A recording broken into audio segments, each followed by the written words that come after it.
Hey everyone, welcome back to my channel. আমি প্রতীক্ষা মিত্র চক্রবর্তী আর তোমরা দেখছো আমার ব্লগ চ্যানেল প্রতীক্ষা মিত্র ব্লগস। এখন কটা বাজে জানো? এখন বাজে হচ্ছে রাত্রির 8টা। আজকে সকাল থেকে ব্লগটা স্টার্টই করা হয়নি। দুপুরবেলা আজকে একটুখানি ল্যাপটপে কাজ করছিলাম। সকালবেলা আমাদের ওয়াশিং মেশিনটা বাই দেবে আজকে এত দিনে ঠিক হলো। সেই লাস্ট শনিবার দিন খারাপ হয়েছে, আর সেদিন থেকে আমাদের মানে ওয়াশিং মেশিন চলছিল না, ভেতরে ড্রামটাই ছিল না, তোমাদেরকে দেখিয়েছিলাম। তো তারপরে আজকে ফাইনালি সুনন্দদা এসে জিনিসটাকে সেট ফেট করে দিয়ে গেছে, তো আজকে থেকে চলছে ঠিকঠাক। আজকে আর জামা কাপড় কাচতে হয়নি, ওয়াশিং মেশিনেই হয়েছে। তো সেইটা গেল। তারপরে দুপুরবেলা বললাম ল্যাপটপে কাজ করলাম।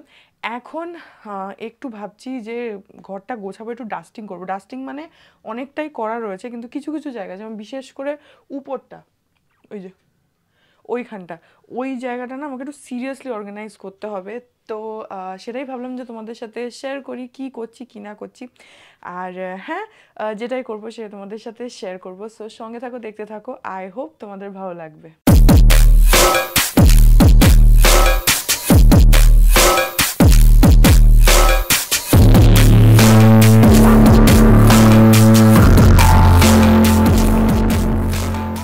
বাই দ্য ওয়ে, তোমরা দেখেইছো আই এম শিওর, আজকে আমি মাইকটা লাগিয়েছি। অ্যাকচুয়ালি আমার কি হয়, মানে কিছু কিছু সময় না বিকাম লাইক রিয়েলি লেজি। আমি ভাবি কি যে মোবাইলে তো অডিওটা ভালোই ক্যাচ করছে, তো ঠিক আছে মাইকটা লাগাবো না এরকম হতে থাকে। কিন্তু তারপরে আজকে অ্যাকচুয়ালি বের করেছিলাম মাইকগুলোকে চার্জ দেওয়ার জন্য। ইউজ করি বা না করি, মাইকে চার্জ তো মাঝে মধ্যে দিতেই হয়, বিকজ থাকতে থাকতে চার্জটা কমে যায়। অ্যান্ড আরেকটা কথা হচ্ছে, যেহেতু আমি খুব বেশি ইউজ করি না, তো আমার হঠাৎ করে মনে হলো যে যদি খারাপ হয়ে যায়। এতগুলো টাকা দিয়ে বিতোষক গিফট করেছিল, তো আমার দরকার ছিল বলেই আমি ওকে বলেছিলাম দিতে। সেই জন্য আমি ভাবলাম যে না ঠিক আছে, ওটাকে বের করা যাক। আর মোবাইলে ব্লগ করছি তো দ্যাট ইজ ফাইন, কিন্তু মানে মাইকটাকে কানেক্ট করে রাখি, তাতে অডিওটা বেটার আসবে। তো সেই জন্য আমি ভাবলাম যে আজকে পরেই নিয়ে ওটাকে চার্জ বার্জ দিলাম। এই যে আমার বিছানায় দেখো সব জিনিসপত্র এখানে ছড়ানো রয়েছে, কারণ আমি ওইগুলোই করছিলাম দুপুরবেলা। তারপরে দুটো জিনিস করেছি basically, I tell you why. কারুবাকির জন্য, কারুবাকি না, এই চ্যানেলটার জন্য, ব্লগের চ্যানেলের জন্য আমি তোমরা আই এম শিওর নোটিস করেছো যে আমার যে ব্লগের এন্ডিংটা থাকে সেখানে একটা মিউজিক আমি লাগাই, যেটাতে লাইক অ্যান্ড কমেন্ট লাস্টে যে টেমপ্লেটটা যায় সেটাতে একটা মিউজিক থাকে। এবার সেটা না আমি যে সফটওয়্যারটাতে এডিট করি ভ্লগগুলো, সেই সফটওয়্যারের নিজস্ব মিউজিক, ঠিক আছে। এবার আমি যখনই ওগুলোকে মিউজিকটা লাগাই, প্রত্যেকবারই আমার মনে হয় যে কোনো দিন না এটাতে কপিরাইট খাই, কারণ ওই মিউজিকগুলো কপিরাইট ফ্রি মিউজিক নয়। কিছু কিছু মিউজিক আছে যেগুলোতে কপিরাইট লাগে না, তো আবার কিছু কিছু আছে যেগুলোতে লেগে যায়। তো আমি ভাবছিলাম যে মানে I was literally keeping fingers cross যে যে মিউজিকটা আমি লাস্টে এন্ডে লাগাই সেইটাতে কোনোভাবে যাতে মানে কপিরাইট ইস্যুটা না আসে। কিন্তু আনফর্চুনেটলি লাস্ট কয়েকটা দিন ধরে আমার কপিরাইট ইস্যু এসে গেছে লাস্টে ওই মিউজিকটাতে, যার জন্য এখন আমি ধরো অলমোস্ট ম্যাক্সিমাম ভিডিওসে আমার এন্ড টেমপ্লেটটাতে ওই মিউজিকটা লাগানো আছে। তো এখন একটা একটা একটা একটা করে সবগুলোতেই কপিরাইট খাবো আমি জানি। তো অসুবিধা নেই, সেটাতে একটা অপশন রয়েছে গানটাকে রিপ্লেস করে দেওয়ার, সেই অপশনটা ঠিক আছে। কিন্তু এখন সেগুলো আমাকে বসে বসে প্রত্যেকটার জন্য করতে হবে। তো অলরেডি তাতে 5-6টাতে অলরেডি কপিরাইট খেয়ে গেছিও। তো সেটার থেকেই আমার মনে হলো যে এবার ইটস টাইম যে আমাকে ওটাকে চেঞ্জ করতে হবে। অ্যান্ড সো আমি ভাবলাম যে ঠিক আছে, তাহলে এন্ডিংটাকে পার্মানেন্টলি একটা টেমপ্লেট রেডি করা যাক। যেমন আমার একটা ইন্ট্রো মিউজিক আছে, যেটা শুরুতেই তোমরা দেখো, তো ওটা ভিডিও ফরম্যাটে রয়েছে। তো এন্ডিংটার জন্য I wanted to do something as well, যেটা তোমরা এই ব্লগের এন্ডেই দেখতে পাবে। তো ওইটা কপিরাইট ফ্রি রয়েছে, অ্যান্ড এখন থেকে সব এন্ডিংয়ে এইটাই যাবে। কিছু করার নেই, ইউটিউবে কপিরাইটটা একটা মেজর ইস্যু, মানে একটুতে একটু হলেই কপিরাইট খেতে হয়। তো which is a very very serious problem, কারণ তুমি একটা ভেবে হয়তো একটা মিউজিক দিলে একটা জায়গাতে, তারপরে কপিরাইট খেয়ে গেলে, আর মানে ওরকম না, তুমি বুঝতে পারবে না যে কোনটায় কপিরাইট খাবে কোনটায় কপিরাইট খাবে না, ওরকম কিছু বোঝা যায় না। তো সেই জন্য আমি ওটাকে চেঞ্জ করেছি, করে একটা পার্মানেন্ট টেমপ্লেট যেরকম ইন্ট্রোতে রয়েছে সেরকমই এন্ডিংয়ের জন্য বানিয়েছি, যেটা তোমরা এই ব্লগের এন্ডে দেখতেই পাবে। তো ওইটাই করছিলাম। ওই মানে একটু একটু পার্টও না এডিট করতে অনেক সময় লাগে, তো দুপুরবেলা ধরে ওইটাই করছিলাম। যাই হোক, এখন একটুখানি ডাস্টিং করে নিই। সো তোমরা জানোই যে আমার এরকম একটা ব্রাশ আছে, যেটা কিনা আমি মেকআপের জন্য কিনেছিলাম, কিন্তু তারপরে সেটাকে মেকআপে না, এইসব ডাস্টিংয়ের জন্য ইউজ করি। তো সেটা দিয়েই ঝাড়াঝাড়ি করব। কিন্তু যেটা প্রবলেম, যেটার জন্য ওই জায়গাটা মানে পড়ে থাকে, সেটা হচ্ছে যে আমাকে এইগুলোকে এখন সব নামাতে হবে, নামিয়ে তারপরে তুলতে হবে। তো বিতোষক থাকলে সুবিধা হয়, কিন্তু ঠিক আছে, ওর এখন আসতে এত দেরি হয়, ওর জন্য ওয়েট না করাই ভালো। তো আমি নিজে নিজেই আস্তে আস্তে করে নিই। অ্যাকচুয়ালি এই কারণেই আমি আরও মাইকটা লাগালাম, কারণ আমি এতটা দূরে রয়েছি ক্যামেরার থেকে, ক্যামেরাটা রয়েছে ওইখানে, আমি রয়েছি এখানে। তো সেটার জন্য আমি ভাবলাম যে মাইকটা লাগাই, তাহলে মানে শুনতে সুবিধা হবে, নাহলে এত জোরে কথা বলা পসিবলই না। তো আমি এখন যেটা করব সেটা হচ্ছে সব কটা জিনিস নামাবো, তারপরে আবার সব কটা জিনিস গোছাবো, কারণ এখানকার কিছু জিনিস এখানেও রয়েছে। তো আমি কোনো এক সময় নামিয়েছিলাম, আমার মনে নেই, বোধহয় এখানে একটা বক্স আছে, ওটাতে কিছু বের করার ছিল, নামিয়েছিলাম। তো তারপর থেকে এখানেই রয়েছে। আর বিদূষক রোজ বলে যাচ্ছে যে ঠিক করো ঠিক করো, করাই হয় না। আজকে দেখি কতটা হয়, কারণ অলরেডি আমি একটু লেট স্টার্ট করলাম। তো দেখা যাক কতটা হয়, পুরোটা যদি নাও বা হয়, অন্তত খানিকটাও যদি হয় সেটাও অনেক।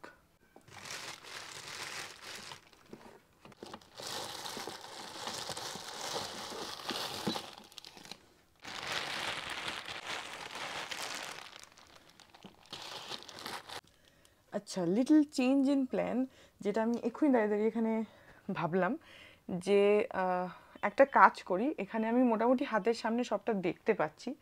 তো সব জিনিস না বের করে যদি এখানেই একটুখানি দাঁড়িয়ে দাঁড়িয়ে অর্গানাইজ করা যায়, তাহলে কাজটা অনেক সহজে হবে আমার। তো সেইটা ভাবলাম।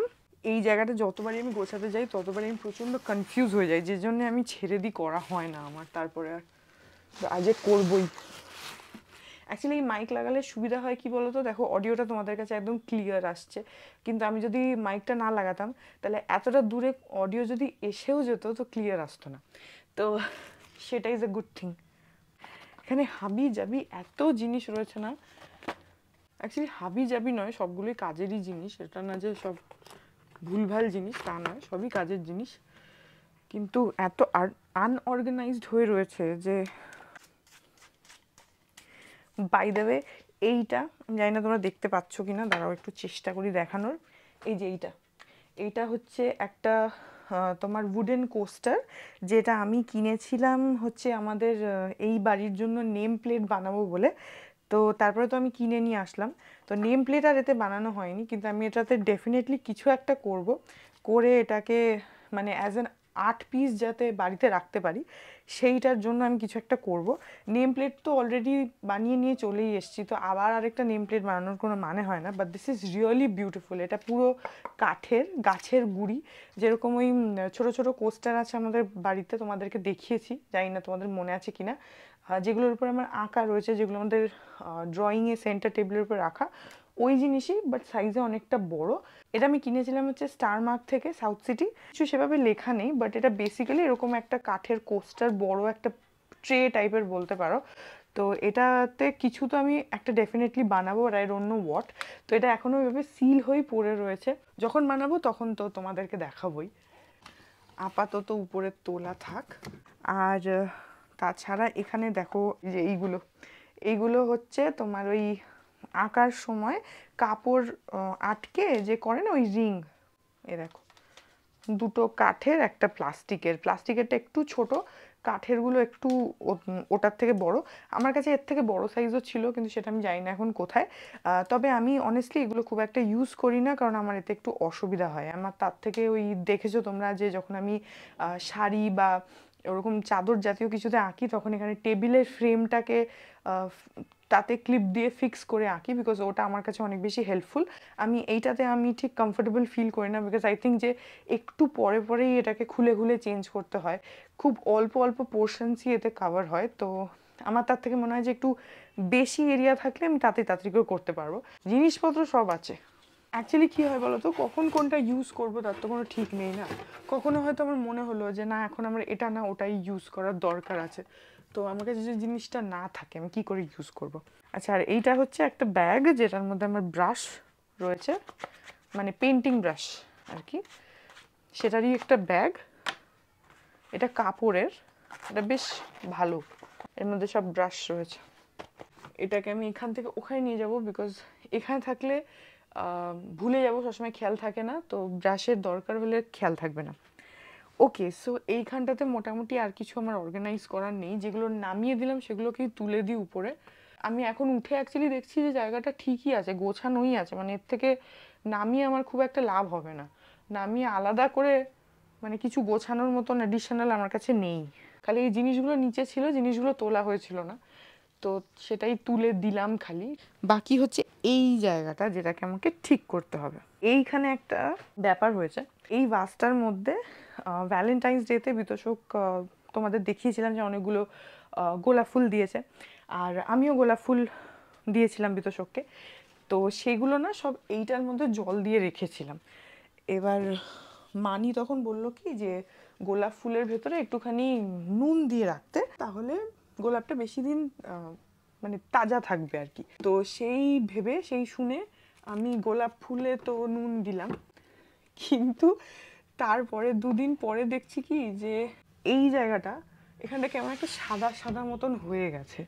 আমি তোমাদের একটু কাছ থেকে দেখাবো, তাহলে তোমরা বুঝতে পারবে। যদিও এই জায়গাটা এখন প্রচণ্ড ধুলো, সো প্লিজ ডোন্ট জাজ। এই যে এই জায়গাটা, এই যে এইগুলো, এখন এটা প্রচণ্ড ধুলো, যেটা আমি এখন পরিষ্কার করব, কিন্তু এই যে এই জিনিসটা দেখো, এই যে এইগুলো কি বলো তো, এগুলো হচ্ছে নুন।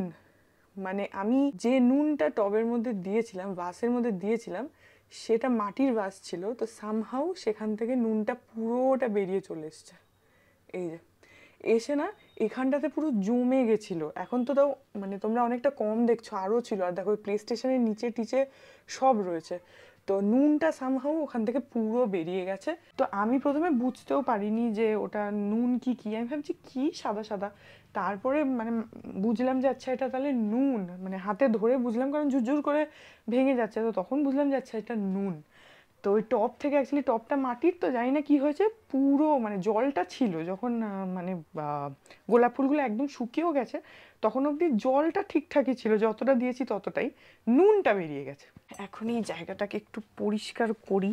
এইটা একটা মাটির হাঁড়ি, যেটাতে কোনো সময় বিরিয়ানি এসেছিল, এই যে সেটাতে আমি ভেবেছিলাম কিছু একটা করব, তো ওই জন্য এটার মধ্যে মাটির কাজও করেছিলাম ওই ক্লে দিয়ে। কিন্তু তারপরে যেরকম আমি ভাবলাম সেটা টার্ন আউট করছিল, কিন্তু যেটা প্রবলেম হলো হচ্ছে এই হাঁড়িটাকে ফিক্স করা খুব মুশকিল। মানে আমি ধরো করে নিলাম, তারপরে এটাকে কোনো হুকে টুকে ঝোলানো খুব প্রবলেম। তো সেই জন্য এটা তারপরে থেকে ওইভাবেই পড়ে রয়েছে। আমি অনেক সময় ভাবি যে ফেলে দিই, কিন্তু তারপরে ওই যেহেতু নিজে হাতে করেছি না, ওই জন্য ফেলতেও বাজে লাগছে। জানি না, কোনো সময় যদি নিজের থেকে ভেঙে টেঙে যায় তাহলে যাবে, আই ডোন্ট নো। এই জায়গাটা পুরো সাদা হয়ে রয়েছে। অ্যাকচুয়ালি ওই জিনিসগুলো নামানো মানে রয়েছিল বলে এখানটা ডাস্টিং করব করে করা হচ্ছিল না। নিচ টিচগুলো সব ডাস্টিং করা হয়ে গেছে, যদিও আমি মানে ব্লগের মধ্যে দেখাইনি, বাট ওগুলো সব করা হয়েই গেছিলো। কিন্তু ডাস্টিং তো দেখো রোজই করতে হয়, রোজই ধুলো, কিন্তু তাও আর কি মানে হয়ে গেছে। এইখানটা পুরো সাদা ধপধপে হয়ে রয়েছে। রোজই ভাবছি করব, আজকে যদিও অনেকটাই দেরি করে শুরু করলাম, কিন্তু তাও আর কি। বাপরে কি ধুলো এখানটাতে।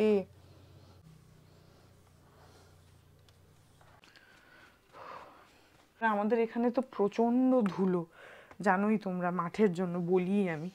তো আমাদের এখানে তো মানে আজকে এই যে এখন ডাস্টিং করছি, তো আবার দেখবে কালকে সকাল থেকেই ধুলো, বা একটু পর থেকেই ধুলো, সকাল তো অনেক পরের কথা। রোজ রোজ এত ডাস্টিং না করতে ভালোও লাগে না সত্যি। বিতোষক খালি কোনটা ডাস্টিং করে বলো তো? বিতোষক ডাস্টিং করে হচ্ছে শুধু বইয়ের জায়গাটা, ওখানটাতেই ওর ইন্টারেস্ট। তাও ডাস্টিং কি, সেখানেও আমি হেল্প করি। ও উপরটায় উঠে বই টইগুলো নামায় আর আমাকে দেয়, আমি আবার সেগুলোকে বিছানায় বসে বসে পুছে ওকে দিই। ও আবার সেগুলো জায়গায় জায়গায় করে ওর নিজের মতন করে, যা ওর মনে হয় ওরকম করে অর্গানাইজ করে। মানে আসল ডাস্টিং আমিই করি, ও খালি ওখান থেকে নামায় আর আবার নিজের যেরকম মনে হয় সেরকম তোলে। যার জন্য তো আমি ওকে বলি যে আমি হচ্ছি এই বাড়ির লাইব্রেরিয়ানের মতন, কারণ আমি সব বই জানি, যে কোন বই আমাদের আছে আর কোন বই নেই। বাবা, এখানের অনেকটা ধুলোই ঝাড়া হয়ে গেল, যদিও নিচটা ঝাড়তে হবে, কিন্তু এইখানটাতে বাপরে বাপ যা অবস্থা হয়েছিল। আগে না আমি কি করতাম, মানে প্রত্যেক দিন ডাস্টিং করতাম, প্রত্যেক দিন। তাতে বাড়িঘর সত্যিই পরিষ্কার থাকে, এটা ঠিক কথা, কিন্তু ওই যে বললাম রোজ রোজ ডাস্টিং করতে তো ইচ্ছা করে না না কারোরই। আর এই প্লে স্টেশনটা না বিতোষকের খুব শখের, আমারও খুব শখের, কিন্তু অনেস্টলি আমি তো অত খেলতে পারি না। একটাই গেম আছে যেটা আমি খেলতে পারি, বাকি কোনোটা আমি খেলতে পারি না। তো ওই খেলে, ও ভীষণই গেমের ফ্যাসিনেশন। এখানে কত গেমের ক্যাসেট, একদিন তোমাদেরকে দেখাবো। আমি জানি না তোমাদের গেমে কি ইন্টারেস্ট আছে। বাপরে একটা বড় কাজ হলো, বিশাল বড় কাজ হলো আমার। এই জায়গাটাও তো ম্যাসিভ কিছু নয়। আর আমি এখানে না কি করেছি, সব কিছু এখন বাক্স বাক্স করে রেখেছি, খোলা অবস্থায় কিছু নেই। বাক্সে রাখলে না দেখবে ডাস্টিং করতে সুবিধা হয়, খালি বাক্সগুলো ডাস্টিং করে গুছিয়ে রাখলেই জায়গাটা পরিষ্কার হয়ে যায়। একটা একটা করে জিনিস সরিয়ে করা খুব মুশকিল, বড় বড় বাক্সতে রাখলে তাড়াতাড়ি করে হয়ে যায়। ওই জন্য তোমাদেরকে বোধহয় দেখাইনি মনে হয়, আমি জানি না, মনে নেই আমার। সেটা হচ্ছে এই একটা প্লাস্টিকের বক্স, এই যে আমি এটা মিনিসো স্টোর থেকে কিনেছিলাম, যে এর ভেতরে জিনিস রাখবো বলে। তারপরে আনার পর থেকে এটা ওইদিকে রাখাই ছিল, কি মানে কোথায় ইউজ করতে পারবো বুঝতেই পারছিলাম না। তারপরে সেদিনকে এখানটা যখন ডাস্টিং করছি তখন আমার মাথায় আসলো যে আচ্ছা এখানে যা যা খুচরো জিনিস আছে সব এর মধ্যে রাখি, তাহলে অ্যাটলিস্ট এই বাক্সটাকে পরিষ্কার করলেই যথেষ্ট হবে। জায়গাটাও আমার পরিষ্কার থাকবে, ভেতরে জিনিসগুলোও ঠিক থাকবে, আর এই জায়গাটা দেখতেও অনেক ক্লাটার ফ্রি লাগবে আর কি। তো সেই ভেবে আমি ওখান থেকে প্রায় 2 মাস পরে ফাইনালি বাক্সটাকে কাজে লাগিয়েছি। এটা রাখাই ছিল। এখন এই জায়গাটুকু হলে মোটামুটি হয়ে যাবে আমার আজকের মতন ডাস্টিং। আমি এখন কি করি বলো তো, একটু একটু করে করি। আমি জানি না যদিও তোমরা আমার মুখ দেখতে পাচ্ছ কিনা, আমি বুঝতে পারছি না কারণ আমি ক্যামেরার থেকে অনেকটা দূরে আছি, বাট হোয়াটএভার। আমি এখন কি করি, আমি একটু একটু করে মানে সেকশনস নিয়ে নিয়ে পরিষ্কার করি। পুরোটা একসাথে করতে গেলে না তখন একটু মানে বেশি চাপ হয়ে যায়, তার থেকে একটু একটু মানে জাস্ট ধরো একদিন এইটুকু করলাম, একদিন এটা করলাম, আজকে যেন আমি এই জায়গাটা করলাম, এখানটাও করছি, ওরকম আর কি, সেকশনস ধরে ধরে। এবার যেটা করবো সেটা হচ্ছে একটা ঝেঁটা নিয়ে এসে মেঝেটাকে ঝাঁট দিয়ে দেবো, তাহলেই ডান। এখন বাজে হচ্ছে 9:10। এখন বিছানাটা একটু পরিষ্কার করি, সব জিনিস বেরিয়ে রয়েছে, ল্যাপটপ ফ্যাপটপ এ দেখো পেছনে, জানি না দেখতে পাচ্ছ কি না, সব কিছু ছড়ানো রয়েছে, সেগুলোকে ক্লিন করি। মিতোষক আসবে, ওর আসতে যদিও দেরি আছে, কালকেও তো এসছে, তখন রাত 11টা বাজে। এখনও আসতে প্রচণ্ড দেরি, এই মাসটা তো খুবই দেরি। তো যাই হোক, আমি বিছানাটা তো পরিষ্কার করে নিই, করে একটুখানি বসি। আজকে রাত্রিবেলা মানি বানাবে হচ্ছে আলুর পরোটা। আজকে অ্যাকচুয়ালি কী হয়েছে, আজকে সকালবেলা ওই সুনন্দদা আসার পর থেকে মানে একদম সেই দুপুর অনেক অনেক বেলা অবধি সুনন্দদা ওখানে কাজ করেছে, তো সেই জন্য মানে সেইভাবে কিছু রান্নাবান্নাও আজকে করতে পারেনি, মানে করাতে পারেনি মাসিকে দিয়ে। তারপরে মানি বললো যে তাহলে একটা কাজ করি, আলুর পরোটা করে দেবো। আর আলুর পরোটা টক দই দিয়ে বা বিতোষকরা যেরকম আচার দিয়েও খায়, তো আমি যেরকম শুধু টক দই দিয়ে খাই, ওগুলো খেলে মানে সহজে ভালো খাওয়া হয়ে যায় আর কি, মানে তোমার খাওয়াও একটু অন্যরকম হলো, আবার খুব বেশি মেহনতও হলো না। তো সেই জন্য মানি বলেছে আলুর পরোটা বানাবে। এখন আমি জানি না কী করবে, বলেছে যখন তখন নিশ্চয়ই বানাবে, কারণ মানি যেটা বলে মানি সেটা মোটামুটি বানায়। তো যখন বানাবে তখন আবার দেখাবো। এখন আপাতত একটুখানি এই জায়গাটা ক্লিন করে নিই। এখন বাজে 11টা, আমরা যে খাবো এই যে আলুর পরোটা, যেগুলো বাই দ্য ওয়ে আমি ভেজেছি আর পাপা মেখেছিল। মাখাটাও ভালোই হতে হয়, কিন্তু ভেজেছি আমি। এই যে মানি বেলছে আর এই যে আমি ভাজছি, এখন ভাজা হয়ে গেছে, আমি ভেজেছি না, বলো ভালো ভেজেছি কি না? আর বিতোষক শুধু খাচ্ছে, ওর আর কোনো অ্যাক্টিভিটি নেই, শুধু খাচ্ছি, কিছু তো দেইনি। তো খাবে তো, তুমি তো বসেই আছো, তুমি কি কন্ট্রিবিউট করেছো? পাপা মেখেছে, আমি ভাজছি, মানি বেলছে, তুমি কি করছো? হ্যাঁ হ্যাঁ, যাও উঠে যাও, উঠে যাও, ওঠো ওঠো ওঠো ওঠো। আমারটাকে মানে আমারটা নিয়ে নিল, সত্যি নিয়ে নিয়েছে আমারটা, আমার পরোটাটা নিয়ে নিয়েছে, আমারটা ফেরত দাও, আমাকে ফেরত দাও। ছি ছি ছি ছি ছি ছি, নিতে পার, আমাকে দেবে ভালোটা, গরমটা আমাকে দেবে। তুমি খাও, তোমার এটার চেটাটা তুমিই খাও। দেখো না মানি, আমি ভালো ভেজেছি কিনা। পাপা কেন ডাব্বা কাটল দেখছে। আলুর পরোটা আর টক দই গুড মর্নিং এভরিওয়ান। আজকে হচ্ছে নেক্সট ডে। এখন ওই 9:20 মতন বাজে। বিতোষক এক্ষুনি বেরিয়ে গেল, যদিও আজকে ওর অফিস নেই, আজকে ওদের লোক আদালত আছে। তো লোক আদালত থাকলে তখন একটুখানি মানে যেতে হয় আর কি, যেদিনকে থাকে সেদিনকে যেতে হয়। কিন্তু চলে আসবে, দুপুরের মধ্যে চলে আসবে, এসে বাড়িতে খাবে বলেছে। তো আমি আসলে এক্ষুনি উঠেছি, তো ওই জন্য একটুখানি এখন গলা টলা ধরে আছে, কথা জড়িয়ে যাচ্ছে। যাই হোক, এই ব্লগটা এখানে এন্ড করে দিচ্ছি। আই হোপ ব্লগটা তোমাদের ভালো লাগলো। যদি লাগে then please do like and comment. আর আমার চ্যানেলটাকে যদি এখন অব্দি সাবস্ক্রাইব না করে থাকো তাহলে প্লিজ সাবস্ক্রাইব করো। পাশে একটা বেল আইকন আসবে, সেটাকে প্রেস করো, আর অল অপশনটা ক্লিক করে দাও, যাতে আমি এই চ্যানেলে নতুন ব্লগ দিলেই সেটা নোটিফিকেশন সবার আগে তোমাদের কাছে পৌঁছে যায়। আর এই চ্যানেলে নতুন ব্লগ আসে এভরিডে। আর তোমরা আমাকে আমার সোশ্যাল হ্যান্ডেলসগুলো ফলো করতে পারো, সব লিঙ্কস দেওয়া রয়েছে ডেসক্রিপশন বক্সে। তো হ্যাঁ, চলো তোমাদের সাথে আমার দেখা হবে কাল আবার একটা নতুন ব্লগ নিয়ে। ততক্ষণ অবধি ভালো থেকো, tata. Hearts beat to the city streets. We began to feel the fire. We rise like tall buildings as the chemicals they take us higher.